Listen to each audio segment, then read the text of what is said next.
এই মুহূর্তে আমরা চোখ রাখবো বীরভূমের দিকে। বীরভূমের সিউড়ি বিধানসভার শাহাপুর গ্রামে রোড শোয়ে হুমায়ুন কবির অভিযোগ করলেন তার দলের প্রার্থীদের টাকা দিচ্ছে অভিষেক বন্দ্যোপাধ্যায়। জোট ভাঙলেও আসাউদ্দিন ওয়েসিকে নিয়ে কোনো রকম কটু কথা বললেন না হুমায়ুন কবির। তিনি বললেন, ওয়েসি সাহেবকে দেখে আমি দল করিনি। তিনি আরও বললেন, আমি ক্ষমতায় নাও আসতে পারি, কিন্তু রিমোট কন্ট্রোল মুসলমানদের হাতে থাকবে। রাষ্ট্রবাদী মুসলমানদের কেন ট্রাইব্যুনালে যেতে হবে, প্রশ্ন তোলেন হুমায়ুন কবির। তিনি তৃণমূলকে কটাক্ষ করে বলেন, মুসলমানকে তোমরা দুধেল গাই বলেছ, তারাই তোমাকে জোড়া পায়ে লাথি মারবে। অনুব্রত প্রসঙ্গে হুমায়ুনের বক্তব্য, হুমকি দেওয়ার দিন চলে গেছে, সঙ্গে সঙ্গে বীরভূমের মানুষ স্বচ্ছ ভাবমূর্তির মানুষকে বেছে নেবে। তিনবারের মুখ্যমন্ত্রী এখন চোরের রানী। তিনি আর কি বললেন, চলুন আমরা বিস্তারিত জানবো।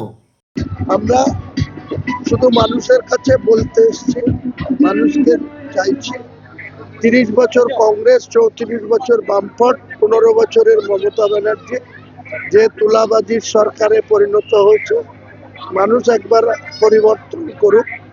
এর আগে 2011-তে মমতা ব্যানার্জি বামফ্রন্টের পরিবর্তনের সরকার চেয়েছিলেন, তিনি নিজে তিনবার মুখ্যমন্ত্রী হয়েছিলেন। আজকের দিনে তার সেই সততার প্রতীক বা বাংলার অগ্নিকন্যা নামটাই মুছে গিয়েছে বাংলার মানুষের কাছে। আজকে তারা পুরো তুলাবাজের একটা সরকার, চাকরি বিক্রি করা সরকার এবং সর্বত্রই দুর্নীতিতে ডুবে গেছে। অপেক্ষা করুন, এদেরকে আর সুযোগ দেওয়া যাবে না, কারণ এরা যেটা এআই করে আমাদের বিরুদ্ধে মানুষের সামনে এনেছে সেটার কোনো বিশ্বাসযোগ্যতা নেই।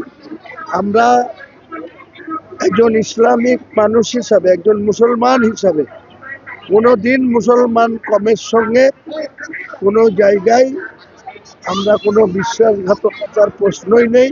এবং যারা কুমিরের কান্না কাঁদছে, যে ববি হাকিম, তিনি নিজেই অর্ধেক হিন্দু অর্ধেক মুসলমান, এবং মমতা ব্যানার্জি, অভিষেক ব্যানার্জিরা আজকে বাংলার মানুষের কাছে ভোট নিয়ে তারা যে কর্মসংস্থান থেকে শুরু করে সরকারি কর্মচারীদের ন্যায্য পাওনা থেকে শুরু করে আজকে এডুকেশন, যে প্রাইমারি স্কুল থেকে শুরু করে স্কুলের টিচারদের সংখ্যা দেখুন, স্বাস্থ্য পরিষেবা দেখুন, মেডিকেল কলেজগুলোয় যান, একটা বেডে 3টে করে রুগী শুয়ে থাকে, আর এরা লোককে নিদান দেয়, মুড়ি চপ মশলা মুড়ির দোকান খুলছে। এই সরকারের পুরো পরিবর্তন দরকার, মানুষ ঠিক যোগ্য জবাব দেবে।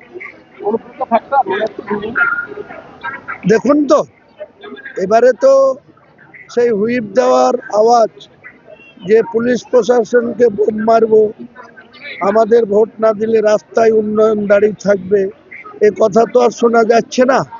তিহার থেকে ফেরত এসে অনেক সংশোধন হয়েছে, দেখুন না বীরভূমের মানুষ কি চায়।